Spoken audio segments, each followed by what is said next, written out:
बिस्मिल्लाहिर्रहमानिर्रहीम रब्बी इश्रह ली सदरी व यस्सिर ली अमरी वहलुल उक़दतम मिन लिसानी यफ़क़हू क़ौली। शुरू करता हूँ रब्बे जलील के बाबरकत नाम से जो बड़ा मेहरबान निहायत रहम करने वाला है। बेटा आज हमने जिस चैप्टर को डिस्कस करने हैं वो आपकी फर्स्ट ईयर की बुक का चैप्टर नंबर 13 है, और ये जो चैप्टर नंबर 13 है ये UHS का यूनिट नंबर 7 है। आपने यूनिट नंबर 6 के अंदर पढ़ा था रेस्पायरेशन, ये भी रेस्पायरेशन का ही टॉपिक है, लेकिन जो आपने यूनिट नंबर 6 के अंदर रेस्पायरेशन पढ़ा वो सेलुलर रेस्पायरेशन था, सेलुलर रेस्पायरेशन एंड फोटोसिंथेसिस, और उस चैप्टर का नेम था वो बायोएनर्जेटिक्स था।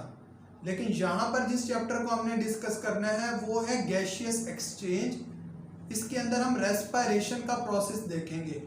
ये जो रेस्पायरेशन है इसे हम ऑर्गेनिज्मिक रेस्पायरेशन भी कहते हैं या एक्सटर्नल रेस्पायरेशन भी कहते हैं, यानी कि एक ऐसा रेस्पायरेशन का प्रोसेस जिसके अंदर आप फ्रेश एयर को बॉडी के अंदर ले जाते हैं, वो फ्रेश एयर जिसके अंदर ज़्यादा ऑक्सीजन का कंटेंट मौजूद होता है, और वो हमारे पास एक एयर जिसके अंदर less oxygen and more carbon dioxide होती है, उसको हम एक्सहेल कर देते हैं।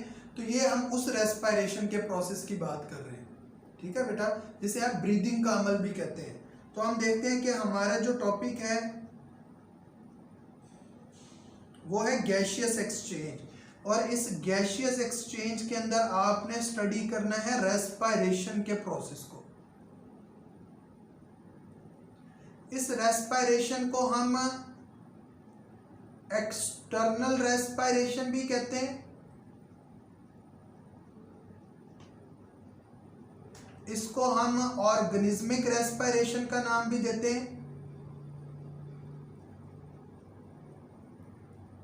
इसको हम ब्रीदिंग का नाम भी देते हैं। एक ही टर्म है, उसके वेरियस नेम्स है। तो हमने आज इसको देखना है। तो हम इससे रिलेटेड कुछ बातें पढ़ चुके हैं बेटा कि जो रेस्पायरेशन का प्रोसेस होता है ना, ये एक फिजिकल प्रोसेस होता है। रेस्पायरेशन का जो प्रोसेस होता है उसके अंदर fresh air containing more oxygen, inhale, air containing more carbon dioxide, exhale।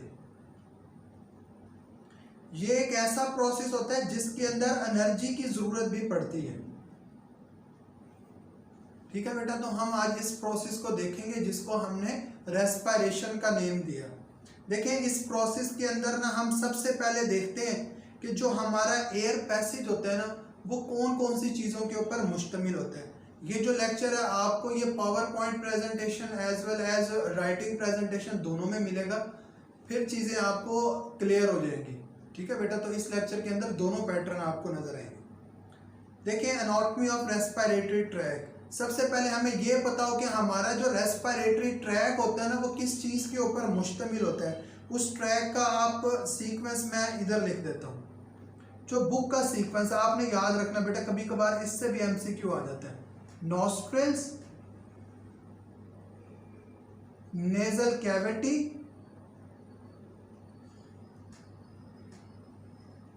Pharynx, larynx, trachea, bronchi, bronchioles,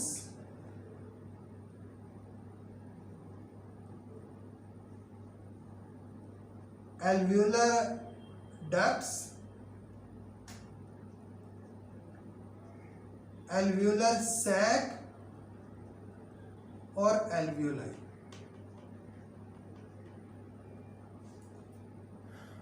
ठीक है बेटा, तो हमारे पास ना ये एक सीक्वेंस है।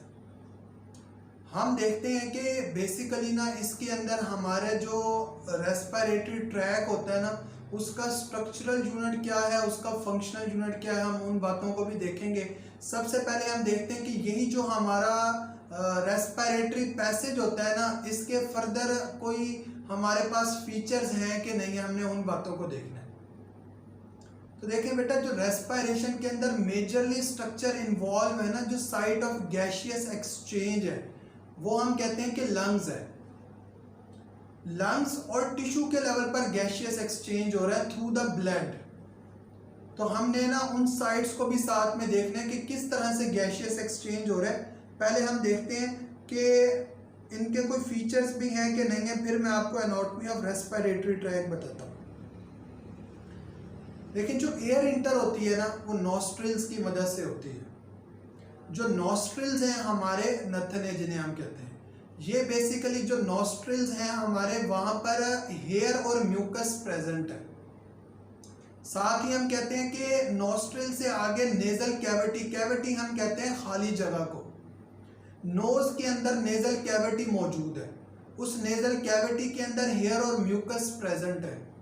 देखिए, जो हमारे नोज के अंदर हेयर और म्यूकस प्रेजेंट होता है ना, उसका रोल क्या होता है। हेयर और म्यूकस को ना आप इम्यूनिटी के अंदर भी पढ़ेंगे। इसका मतलब है कोई डस्ट पार्टिकल है, कोई स्मॉलर पार्टिकल्स है जो हमारे नोज के अंदर इंटर होता है ना, तो यहीं पर हेयर की मदद से वो ट्रैप हो जाता है। ठीक है, तो इसका मतलब है हेयर और म्यूकस जो है वो इम्यूनिटी के अंदर रोल प्ले कर रहे हैं, यानी कि उन स्मॉलर पार्टिकल्स को जो फॉरेन एजेंट्स हैं उनको, और कुछ डस्ट पार्टिकल्स को जो है वो ट्रैप कर लिया जाता है इसी नेजल कैविटी के अंदर। एक बात तो बेटा ये क्लियर हो गई। अगली बात है, आप देखें एक्सहेल करके एयर को, वो एयर जो नोज से आप एक्सहेल कर रहे हैं, उस एयर को आप देखें तो आपको वो बेसिकली कैसी महसूस होगी, वो आपको वार्म महसूस होगी, गर्म महसूस होगी। तो इस वजह से हम कहते हैं कि वो एयर जो हमारे नेजल कैविटी के अंदर मौजूद होती है, वो एक तो फिल्टर्ड हो जाती है। क्यों फिल्टर्ड हो गई? क्योंकि उसके अंदर से डस्ट पार्टिकल्स और स्मॉलर फॉरेन एजेंट्स को ट्रैप कर लिया गया। फिर वो वार्म हो जाती है, गर्म हो जाती है। और तीसरी बात, मॉइस्ट हो जाती है, उसके अंदर सिक्रीशंस मिक्स हो जाती है। तो ये तीन बातें। अब देखें, जो आपकी नेजल कैविटी है, इसने आगे ओपन किसके अंदर होना है? आपके थ्रॉट के अंदर होना है। और थ्रॉट के लेवल पर क्या मौजूद है? फेरिंग्स मौजूद है। तो यहाँ पर जो सीक्वेंस है ना, ये फेरिंग्स है। ये जो आपको टेबुलेटेड फॉर्म के अंदर कुछ फीचर्स नजर आ रहे हैं ना, यहाँ से एमसीक्यू पूछा जाता है। देखिए, फेरिंग्स के अंदर क्या कार्टिलेज मौजूद होता है? क्रॉस लगा हुआ है, इसका मतलब है नहीं है। म्यूकस सेल्स मौजूद हैं? बिल्कुल मौजूद हैं। सीलिया मौजूद है? सीलिया मौजूद नहीं होते। फेरिंग्स किस चीज का बना होता है? फेरिंग मसल्स का मिलके बना हुआ है। फेरिंग्स के हवाले से एक और एमसीक्यू भी आता है। Pharynx is actually the common passage. Common passage किस चीज का कॉमन पैसेज है? For both food plus air. Food और एयर का जो एक कॉमन पैसेज होता है ना, वो फेरिंग्स होता है। आगे बेटा बात समझ। फेरिंग्स के अंदर हमने कहा कि ये स्मूथ मसल्स मौजूद है। साथ ही हमने कहा क्या यहाँ पे गैशियस एक्सचेंज होगी? आंसर है नो। अभी तक यहाँ पर गैशियस एक्सचेंज की बात नहीं हुई। तो हमने कहा नॉस्ट्रिल्स, नेजल कैविटी, और तीसरी बात हो गई फेरिंग्स की। Pharynx is actually a muscular passage. Passage हम कहते हैं रास्ते को, एक मस्कुलर पैसेज है। फेरिंग्स जो है वो हमारे थ्रॉट के लेवल पर मौजूद है। फेरिंग्स एक ऐसा मस्कुलर पैसेज है which provides a common passage for both food as well as air। आगे जाके डाइवर्जन हो जाएगी, फूड अपने रेस्पेक्टिव पैसेज के अंदर जाएगी और एयर अपने रेस्पेक्टिव पैसेज के अंदर जाएगी। लेकिन up to the level of pharynx, ये एक वो पैसेज है जहां से फूड भी गुजरती है, जहां से एयर भी गुजरती है। आगे देखें आप, फेरिंग्स के बाद है लेरिंग्स। लेरिंग्स के कुछ फीचर्स देखें। Larynx is also known as the voice box. Larynx is actually the upper part of trachea।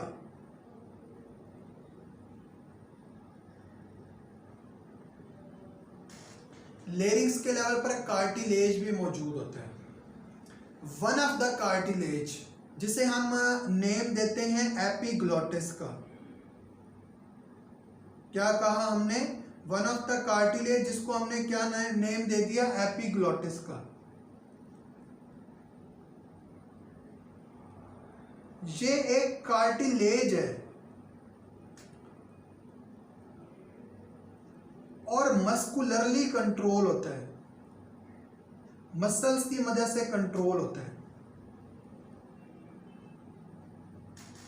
लेकिन जो एपिग्लॉटिस है, ठीक है, जिसे हम वो बाद कहा जाता है, कॉमन लैंग्वेज का वो कुक्कड़ शेप जो है, जो आपको लटकता हुआ नजर आ रहा है। ये जो एपिग्लॉटिस है ना, इसकी यूजुअल पोजीशन कौन सी होती है? अक्सर एमसीक्यू के अंदर आ जाता है। It is actually the vertically position, vertical होता है, ठीक है बेटा। अब ये जो एपिग्लॉटिस है ना, इसने करना क्या होता है? एपिग्लॉटिस एक्चुअली, यहां पे लिख देता हूं, एपिग्लॉटिस क्या करता है? एपिग्लॉटिस ने क्लोज करवानी होती है ओपनिंग ऑफ लेरिंग्स, और ओपनिंग ऑफ लेरिंग्स को हम नेम देते हैं ग्लोटिस का। एपिग्लॉटिस कार्टिलेज है, ग्लोटिस क्या है? Opening of larynx. वो जो लेरिंग्स है ना, उसकी जो ओपनिंग होती है ना, उसको हम नेम देते हैं ग्लोटिस का। अब ये एपिग्लॉटिस क्या कर रहा है? During the act of swallowing, जब हम फूड को स्वेलो कर रहे हैं उस वक्त ये बेसिकली क्या कर रहा होता है? ये हम कहते हैं, वैसे तो वर्टिकली पोजीशनड होता है, ऐसे लटका हुआ है, लेकिन during the act of swallowing ये ऐसे हॉरिजेंटल हो जाता है। इस फिंगर को देखें, ये ऐसे हॉरिजेंटल, पहले ऐसे वर्टिकल था, नीचे को लटका हुआ था, during the act of swallowing ये ऐसे हॉरिजेंटल हो जाता है। जैसे ये हॉरिजेंटल होता है तो ये बेसिकली ओपनिंग ऑफ लेरिंग्स को क्या करवा देता है? क्लोज करवा देता है। ओपनिंग ऑफ लेरिंग्स को क्लोज करवाएगा, इसका मतलब है हमारी फूड जो है वो हमारे वॉइस बॉक्स के अंदर जाने की बजाय बल्कि किधर जाएगी? ये जाएगी हमारे फूड पैसेज के अंदर, और फूड पैसेज हमारा क्या है? एसोफेगस है। Oesophagus is actually the food passage. तो फूड किधर डाइवर्ट हो गई? अपने रेस्पेक्टिव फूड पैसेज के अंदर। किसकी मदद से? एपिग्लॉटिस ने जब आपके एयर पैसेज को या वॉइस बॉक्स को क्लोज किया ना, तो उसकी वजह से फूड आपकी डाइवर्ट होके आपके रेस्पेक्टिव फूड पैसेज के अंदर चली गई। अब मैंने आपको बात की कि एपिग्लॉटिस जो होता है ना, ये ओपनिंग ऑफ लेरिंग्स को क्लोज कर लेता है, लेकिन याद रखिएगा हमेशा पार्शली क्लोज करता है। ऐसा नहीं कि इधर से खाना खा रहे हैं, सांस नहीं है, दम घुटा और बंदा ही लुढ़क जाए, ऐसा नहीं होता। बल्कि क्या होता है? ये पार्शली क्लोज कर रहा होता है लेरिंग्स को, ठीक है बेटा। तो एपिग्लॉटिस का हमें रोल समझ आ गया कि एक कार्टिलेज है जो मस्कुलरली कंट्रोल है, and it actually closes the opening of larynx, जिसे हमने ग्लोटिस का नाम दिया। पार्शली क्लोज करवाता है और फूड को डाइवर्ट करवाता है इन द फूड पैसेज, लेकिन during the act of swallowing. इसका मतलब ये है कि जब जब हम सांस ले रहे हैं ना, तब एपिग्लॉटिस हॉरिजेंटल नहीं होगा, ठीक है बेटा, तब इसने हॉरिजेंटल नहीं होना। हॉरिजेंटल कब होगा? जब स्वेलोइंग का प्रोसेस हो रहा है, ताकि फूड को डाइवर्ट किया जाए उसके रेस्पेक्टिव पैसेज में। ये तो हमें बात समझ आ गई एपिग्लॉटिस की। साथ ही ना लेरिंग्स के लेवल पर हम देखते हैं कि वन ऑफ द कार्टिलेज, एक कार्टिलेज ऐसा भी मौजूद होता है लेरिंग्स के लेवल पर कि जो ग्लोटिस होता है ना, वहीं पर two thin edge fibrous bands मौजूद होते हैं, और उन two thin edge fibrous bands को हम क्या कहते हैं? हम उसको नाम देते हैं, फिब्रस बैंड्स है, फाइबर्स की तरह के हैं, और इन फिब्रस बैंड्स को हम नेम दे रहे हैं वोकल कॉर्ड्स का। और ये वोकल कॉर्ड्स किसके अंदर इन्वॉल्व है? They are involve in the voice production. और वॉइस प्रोडक्शन कब होनी है? वॉइस प्रोडक्शन होनी है जब हम कहते हैं कि वाइब्रेशन होती है एयर की।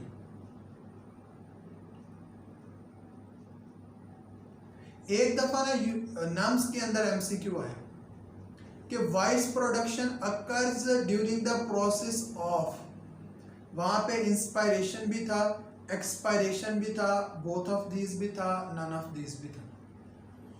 देखिए जब मैं एयर को इंस्पायर कर रहा हूं ना उस वक्त मैं बोल नहीं सकता। जब आप एक्सपायर कर रहे हैं ना एयर को, जब आप बोल रहे हैं ना, तो आप देखें तभी आपकी एयर जो है ना वो बाहर एक्सपायर हो रही है, आप हाथ रख के उसको फील भी कर सकते हैं। इसका मतलब ये है कि वॉइस प्रोडक्शन ना during the process of expiration होती है। ठीक है बेटा, तो एक्सपायरेशन यानी कि एयर बाहर आ रही होती है वॉइस प्रोडक्शन के अंदर, ये बात आपने याद रखनी। देखिए लेरिंग्स से रिलेटेड हमने कुछ बातें पढ़ी। हमने कहा यहाँ पे कार्टिलेज मौजूद होगा, बिल्कुल मौजूद है। म्यूकस सेल्स मौजूद हैं जिनका काम म्यूकस की प्रोडक्शन करना होता है। सीलिया मौजूद नहीं है, स्मूथ मसल्स हैं और एक्सचेंज ऑफ गैस यहाँ पर भी नहीं होगा।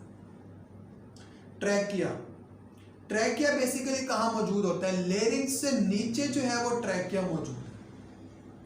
हमने कहा था कि अपर part of the trachea is actually the larynx. तो लेरिंग से नीचे क्या पड़ा हुआ है? ट्रैकिया पड़ा हुआ है। देखिए ट्रैकिया के लेवल पर कार्टिलेज मौजूद होता है। ट्रैकिया को हम कहते हैं, it is also known as the wind pipe. क्या नाम दिया हमने? ट्रैकिया को हमने नाम दिया कि ये बेसिकली विंड पाइप है। आगे बेटा बात समझ। तो साथ में हम देखते हैं कि जो ट्रैकिया होता है ना, यहाँ पर कार्टिलेज जो मौजूद होते हैं उन्हें हम सी शेप्ड कार्टिलेजिनस रिंग का नाम देते हैं।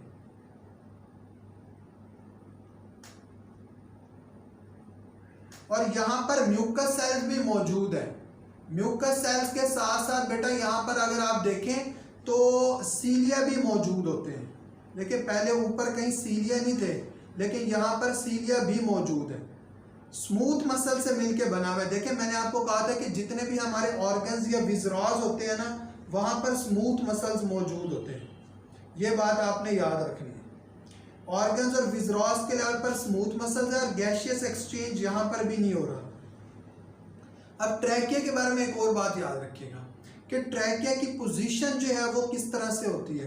तो ट्रैकिया लाइज पड़ा होता है वेंट्रल टू एसोफेगस।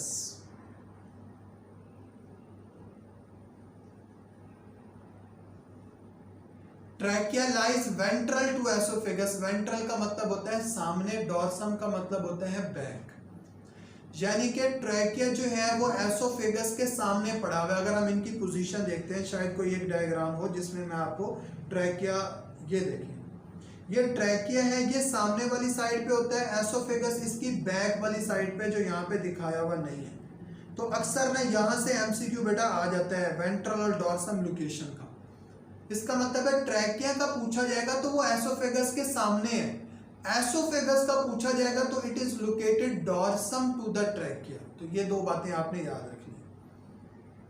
ट्रैकिया जो है वो आपकी चेस्ट कैविटी के अंदर ही, हम कहते हैं on entering into the lungs, trachea जो है वो डिवाइड होके राइट और लेफ्ट ब्रोंकस बना देता है। क्या बना देता है? राइट और लेफ्ट ब्रोंकस बना देता है। वही जो ब्रोंकस होता है ना वो आपके लंग्स के अंदर जाके डिवाइड करता है। हम उसे ब्रोंकाई का नाम दे रहे हैं। और ब्रोंकाई जो होते हैं वो तीन तरह के होते हैं, primary bronchi, secondary bronchi, tertiary bronchi.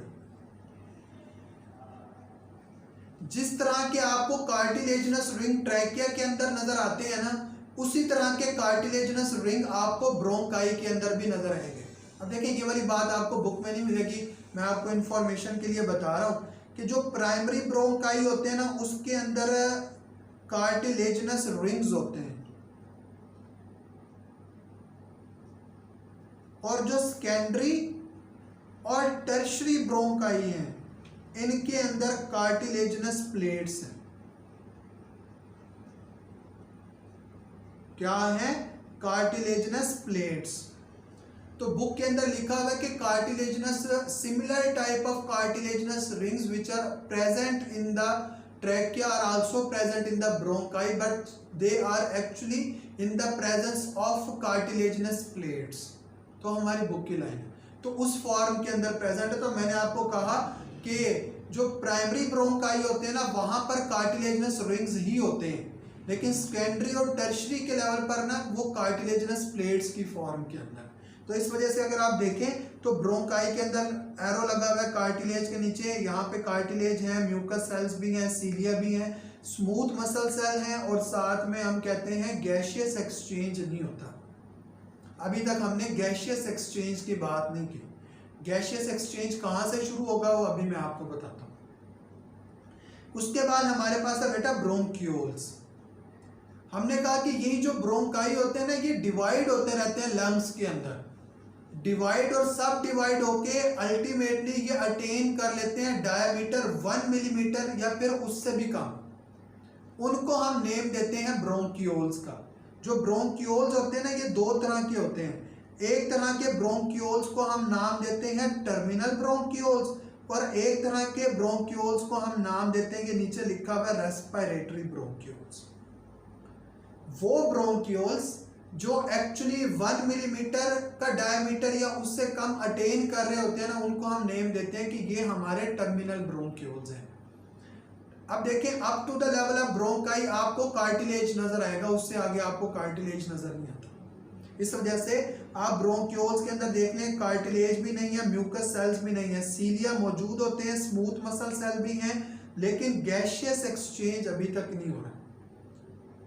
Bronchioles के लेवल पर गैशियस एक्सचेंज होता है, लेकिन जिन ब्रोंक्यूल्स के लेवल पर होता है ना, उनको हम रेस्पिरेटरी ब्रोंक्यूल्स कहते हैं। ठीक है बेटा।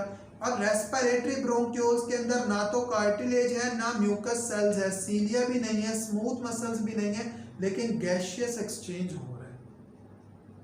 ठीक है बेटा। तो यहां पर एक्चुअली गैशियस एक्सचेंज शुरू हो जाता है। ब्रोंक्यूल्स जो है वो अल्टीमेटली आगे जाके ओपन होते हैं एयर सैक्स के अंदर, and air sacs is actually the functional unit of the lungs. ठीक है, इसे हम कहते हैं कि ये हमारे पास ना, sorry, air sacs is actually the structural unit of the lungs. तो एल्वियोलाई को हम कहते हैं कि ये फंक्शनल यूनिट है हमारे लंग्स का। Air sac is the structural unit of the lungs and alveoli is the functional unit of the lungs. तो हमारे पास से एल्वियोलर डक्ट्स है आगे, और फिर एल्वियोलर सैक है। अब यहां पर गैशियस एक्सचेंज दोनों के अंदर हो रहे हैं। तो ब्रोंक्यूल्स ना एक्चुअली ओपन किसके अंदर जाके हो रहे होते हैं, एयर सैक्स के अंदर जाके ओपन हो रहे होते हैं। अब ये जो एयर सैक्स होते हैं ना, इनको हम कहते हैं कि यहाँ पर जो है वो गैशियस एक्सचेंज हो रहा है, और एयर सैक्स के अंदर ना काफी सारे माइक्रोस्कोपिक आपको एल्वियोलाई नजर आते हैं, which are surrounded by the capillaries, and alveoli is actually the major site for the gaseous exchange. इस वजह से हमने क्या कहा कि alveoli is the functional unit of the lungs, और एयर सैक्स क्या है, स्ट्रक्चरल यूनिट है लंग्स का। एल्वियोलाई का एक काम सर्फेक्टेंट प्रोड्यूस करना भी होता है, और आपको येलो बॉक्स के अंदर ना एक सिंड्रोम मिलेगा, उस सिंड्रोम को हम क्या कह रहे हैं, रेस्पिरेटरी डिस्ट्रेस सिंड्रोम, RDS का नाम भी देते हैं, RDS। और ये जो रेस्पिरेटरी डिस्ट्रेस सिंड्रोम होता है ना, वो किसके अंदर होता है, ये रेस्पिरेटरी डिस्ट्रेस सिंड्रोम जो है वो बच्चों के अंदर हो रहा है। किसके अंदर हो रहा है, बच्चों के अंदर हो रहा है। कौन से बच्चों के अंदर होता है, जिनके अंदर gestation time less than 7 month है। गेस्टेशन टाइम क्या होता है, या गेस्टेशन पीरियड क्या होता है, गेस्टेशन पीरियड को हम कहते हैं प्रेगनेंसी पीरियड। प्रेगनेंसी पीरियड ऐसे बच्चों के अंदर जो एल्वियोलाई की एपिथीलियम होती है, एल्वियोलर एपिथीलियम, वो इनफ सर्फेक्टेंट प्रोड्यूस नहीं कर सकती। सर्फेक्टेंट क्या होता है, मिक्सचर ऑफ लिपोप्रोटीन। इस सर्फेक्टेंट का रोल क्या होता है, इस सर्फेक्टेंट का रोल होता है सरफेस टेंशन को रिड्यूस करवाना और हमारे लंग्स को कोलैप्स होने से बचाना। जब सर्फेक्टेंट एल्वियोलर एपिथेलियम प्रोड्यूस नहीं करेगी तो उसकी वजह से क्या होगा, ऐसे बच्चों के जो लंग्स होंगे ना वो कोलैप्स हो जाएंगे और उनकी डेथ हो जाएगी। इसको हम नेम देते हैं रेस्पिरेटरी डिस्ट्रेस सिंड्रोम का। आगे बेटा बात समझ। तो ये वैसे यूएचएस के सिलेबस में नहीं है, लेकिन आपने इसको रीड कर लेना। तो ये हमने पढ़ी एनाटॉमी क्या होती है हमारे रेस्पिरेटरी ट्रैक की। यहाँ पर देखें, ये आपको नेजल कैविटी नजर आ रही है। नेजल कैविटी के बाद फेरिंग्स है। ये जो आपको एक छोटा सा एरिया नजर आ रहा है ना, ये वाला ऊपर, इसे हम एपिग्लॉटिस का नेम देते हैं। फेरिंग्स के नीचे हमारे पास लेरिंग्स मौजूद है। लेरिंग्स का लोअर पार्ट ट्रैकिया है। ट्रैकिया जब लंग्स के अंदर एंटर होने लगता है तो देखेंगे एक राइट साइड पे एक लेफ्ट साइड पे डिवाइड हो रहा है, जिसे हम राइट एंड लेफ्ट ब्रोंकस का नाम भी देते हैं। ये हमारे लंग्स के अंदर जाके देखें डिवाइड हो रहे हैं। इनको हम प्राइमरी, सेकेंडरी और टर्शरी ब्रोंकस का नाम दे रहे हैं। अल्टीमेटली डायमीटर जब अटेन हो गया 1 मिलीमीटर या उससे लेस का, तो हमने इनको टर्मिनल ब्रोंक्यूल्स का नाम दे दिया। तो हमें ये पता चल गया कि ये, अब देखिए कौन कौन से स्ट्रक्चर हमारे लंग्स के अंदर मौजूद है और कौन कौन से स्ट्रक्चर हमारे लंग्स के बाहर है। Nostrils, nasal cavity, pharynx, larynx, trachea. Bronchi हमारे लंग्स के अंदर है। इसका मतलब है ट्रैकिया तक के जो स्ट्रक्चर्स हैं वो लंग्स के बाहर है। ट्रैकिया से ऑनवर्ड जो स्ट्रक्चर है वो हमारे लंग्स का हिस्सा है। लंग्स क्या होते हैं उससे रिलेटेड भी हम इंफॉर्मेशन को देखते हैं। पहले हम देख लेते हैं कि ब्रीदिंग का प्रोसेस क्या है। ब्रीदिंग जो है वो एक ऐसा मैकेनिज्म है जिसके अंदर इंस्पायरेशन और एक्सपायरेशन के प्रोसेस एग्जिस्ट कर रहे होते हैं। ब्रीदिंग को कंट्रोल कैसे किया जाता है? ब्रीदिंग वॉलंटरी भी होती है, ब्रीदिंग इनवॉलंटरी भी होती है। देखिए सांस लेने का अमल जो है वो हमारे अपने कंट्रोल में भी है कि आप सांस को थोड़ी देर के लिए रोक लेते हैं, इसका मतलब क्या है? वो वॉलंटरी हो गई है। उसके बाद एक ऐसी सिचुएशन आती है कि आप एक हद तक सांस को रोक सकते हैं कि आप 30 सेकंड तक अपने सांस को रोक के देखें। सडनली क्या होता है? इनवॉलंटरी हो जाती है। उसके बाद आपने सांस को नहीं रोक सकते। आपको पता है कि अब मैंने सांस को रोका तो मैंने क्या आना, लुढ़क जाना। ठीक है बेटा? तो ब्रीदिंग जो है वो वॉलंटरी भी है, इनवॉलंटरी भी है। जो वॉलंटरी है उसको कंट्रोल करने वाला जो हमारे ब्रेन का हिस्सा है उसे हम सेरिब्रल कॉर्टेक्स का नाम देते हैं। सेरिब्रम लिखा हुआ है, सेरिब्रल कॉर्टेक्स या सेरिब्रम एक ही बात है। जो हमारे पास इनवॉलंटरी है उसको कंट्रोल करने वाले दो पार्ट हैं, एक मेडुल्ला और एक पोन्स। अब ये चैप्टर 17 के अंदर हम पढ़ेंगे कि कौन सा ऐसा पार्ट है जो बेसिकली रेट ऑफ ब्रीदिंग को कंट्रोल कर रहा है, कौन सा ऐसा पार्ट है जो पैटर्न ऑफ ब्रीदिंग को कंट्रोल कर रहा है, डेप्थ ऑफ ब्रीदिंग को कंट्रोल कर रहा है। तो ये हमने वहीं पे देखना है। तो फिलहाल इतना आप याद रखें कि जो इनवॉलंटरी ब्रीदिंग होती है ना उसको कंट्रोल करने के लिए मेडुल्ला पोन्स है, वॉलंटरी ब्रीदिंग को कंट्रोल करने के लिए सेरिब्रम मौजूद होता है।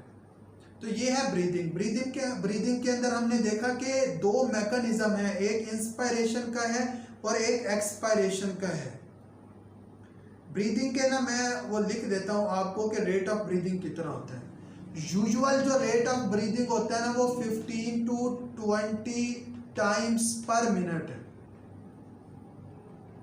ये अक्सर एमसीक्यू में आता है, हमारी बुक के अंदर मौजूद है।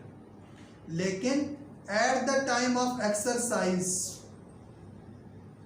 आप देखते हैं, आप तेजी से सांस ले रहे होते हैं तब जो ब्रीदिंग रेट होता है ना वो हमारा 30 टाइम्स पर मिनट हो जाता है। ठीक है? तो ये मैंने ब्रीदिंग रेट को डिस्कस कर लिया। एक नॉर्मल ब्रीदिंग रेट कितना है and during the exercise breathing rate कितना होता है। इसके बाद देखते हैं हम इनका मैकेनिज्म किस तरह से होता है और मैकेनिज्म के अंदर स्ट्रक्चर्स कौन कौन से इन्वॉल्व है। एक तो डायफ्राम इन्वॉल्व है। डायफ्राम के मैं स्पेलिंग यहाँ पे ठीक कर रहा हूँ। डायफ्राम होता क्या है यहाँ पे लिख देता हूँ। डायफ्राम को हम कहते हैं, दिखाता भी हूं कि डायफ्राम है क्या। डायफ्राम को हम कहते हैं it is actually the floor of chest cavity. हमारी जो चेस्ट कैविटी है ना उसका जो फ्लोर होता है उसको हम डायफ्राम का नाम देते हैं। ये डायफ्राम जो है वो स्केलेटल मसल से मिलके बना हुआ है। ऐसे स्केलेटल मसल से मिलके बना हुआ है जो इनवॉलंटरी है।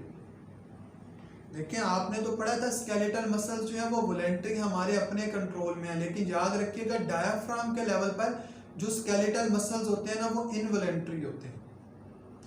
इस डायफ्राम का रोल क्या होता है? ये जो डायफ्राम होता है ना, ये हमारे ट्रंक को दो हिस्सों में डिवाइड कर देता है. The upper part of the diaphragm is actually called as thorax and the lower part of the diaphragm is called as the abdomen. यानी कि डायफ्राम का जो लोअर हिस्सा वो हमारा टिड कहलाता है, पंजाबी में कहते हैं ना टिड, पेट. और जो अपर पार्ट है उसे आप सीना कह रहे हैं, चेस्ट कह रहे हैं. ठीक है बेटा, तो ये है डायफ्राम. देखिए ये जो पहली डायग्राम दी हुई थी ना, उसके अंदर आपको डायफ्राम दिखाया हुआ था. ये देखें, ये डायफ्राम है.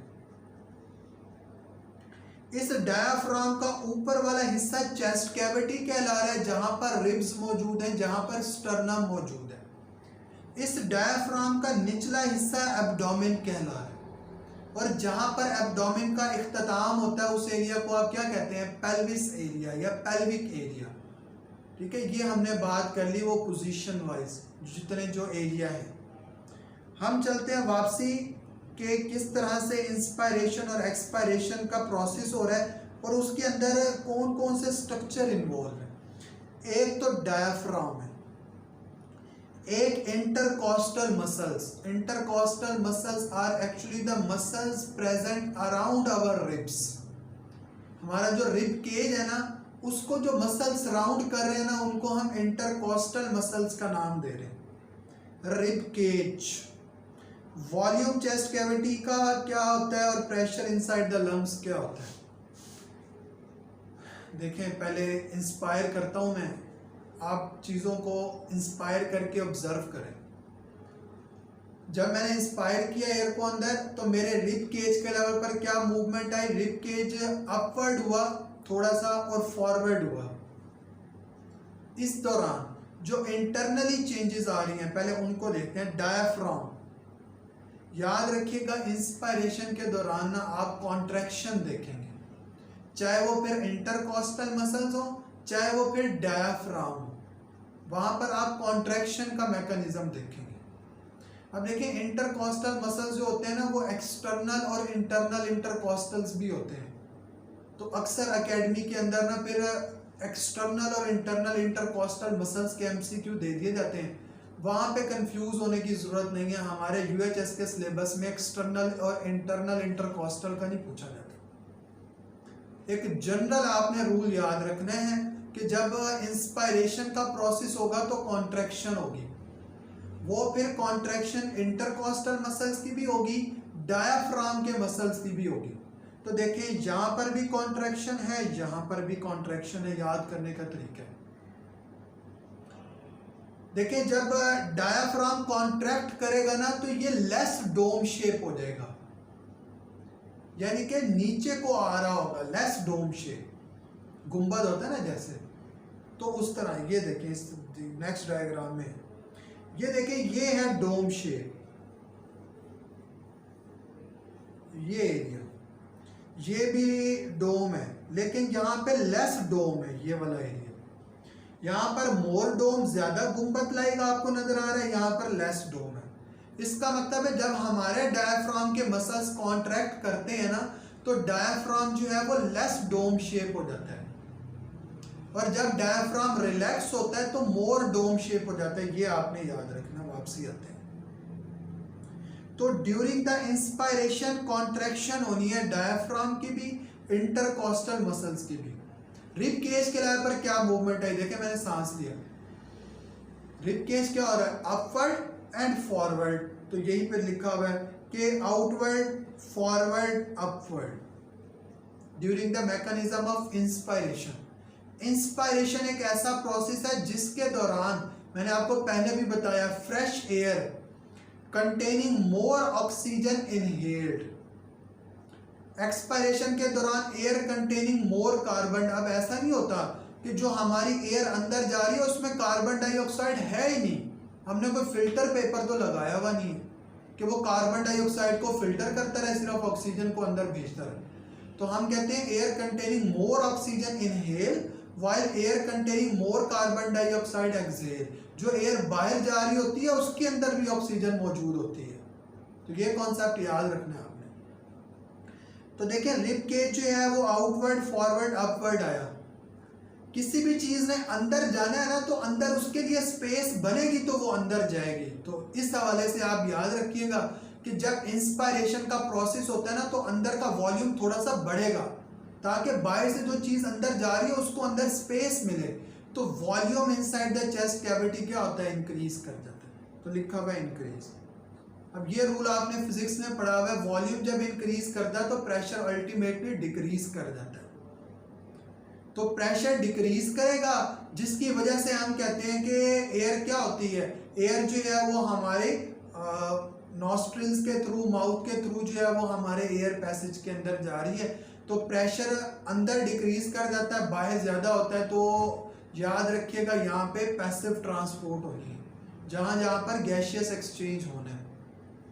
तो यहाँ पे एयर क्या हुई, अंदर चली गई। एक्सपायरेशन में बिल्कुल इसका रिवर्स है। वहां पे आपने मसल्स की कॉन्ट्रैक्शन पढ़ी थी, यहाँ पर आप मसल्स की रिलैक्सेशन पढ़ेंगे। चाहे वो फिर आपके इंटरकॉस्टल मसल हो, चाहे फिर आपके वो डायफ्राम के मसल्स हो। In case of the inspiration आप कॉन्ट्रैक्शन पढ़ रहे हैं, एक्सपायरेशन में आप रिलैक्सेशन पढ़ेंगे। तो डायफ्राम के मसल्स भी रिलैक्स करेंगे, इंटरकॉस्टल मसल्स भी रिलैक्स करेंगे। जब डायफ्राम के मसल्स रिलैक्स करेंगे तो डायफ्राम बिकम मोर डोम लाइक।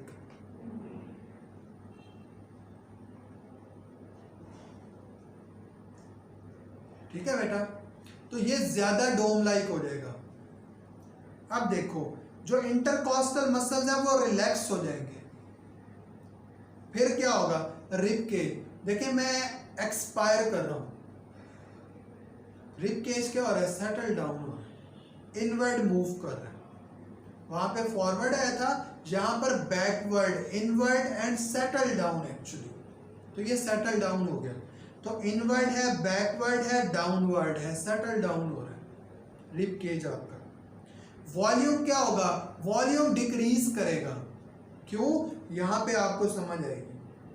देखिए ये ज्यादा डोम लाइक हुआ ना तो चेस्ट कैविटी का वॉल्यूम आपको क्या होता है, डिक्रीज होता हुआ नजर आ रहा है। जब चेस्ट कैविटी का वॉल्यूम डिक्रीज करेगा तो अल्टीमेटली बात है प्रेशर ने क्या करना है, इंक्रीज करना है। जब प्रेशर अंदर इंक्रीज करेगा, बाहर प्रेशर डिक्रीज करेगा, तो एयर ने किधर जाना है, बाहर जाना है। तो ये है एक्सपायरेशन का प्रोसेस। इंस्पायरेशन के प्रोसेस में पैसिव एक्सपेंशन ऑफ लंग्स होती है क्योंकि एयर अंदर चली गई है। एक्सपायरेशन के प्रोसेस में पैसिव कॉन्ट्रैक्शन ऑफ लंग्स होती है। सिर्फ एक जगह पर एक्सेप्शन एग्जिस्ट करती है। मैंने आपको कहा था इंस्पायरेशन में आप कॉन्ट्रैक्शन ही कॉन्ट्रैक्शन पढ़ेंगे, एक्सपायरेशन में आप रिलैक्सेशन ही रिलैक्सेशन पढ़ेंगे। लेकिन लंग्स के लेवल पर जो चीज़ आपको नजर आ रही होती है ना, देखिए लंग्स के अंदर कोई चीज़ गई है तो उन्होंने एक्सपेंड करना है। आप बैलून के अंदर एयर को भरते हैं तो बैलून कॉन्ट्रैक्ट नहीं करता, बैलून एक्सपेंड करना शुरू कर देता है। तो लंग्स के अंदर जब एयर जाती है तो लंग्स ने भी एक्सपेंड करते रहना है।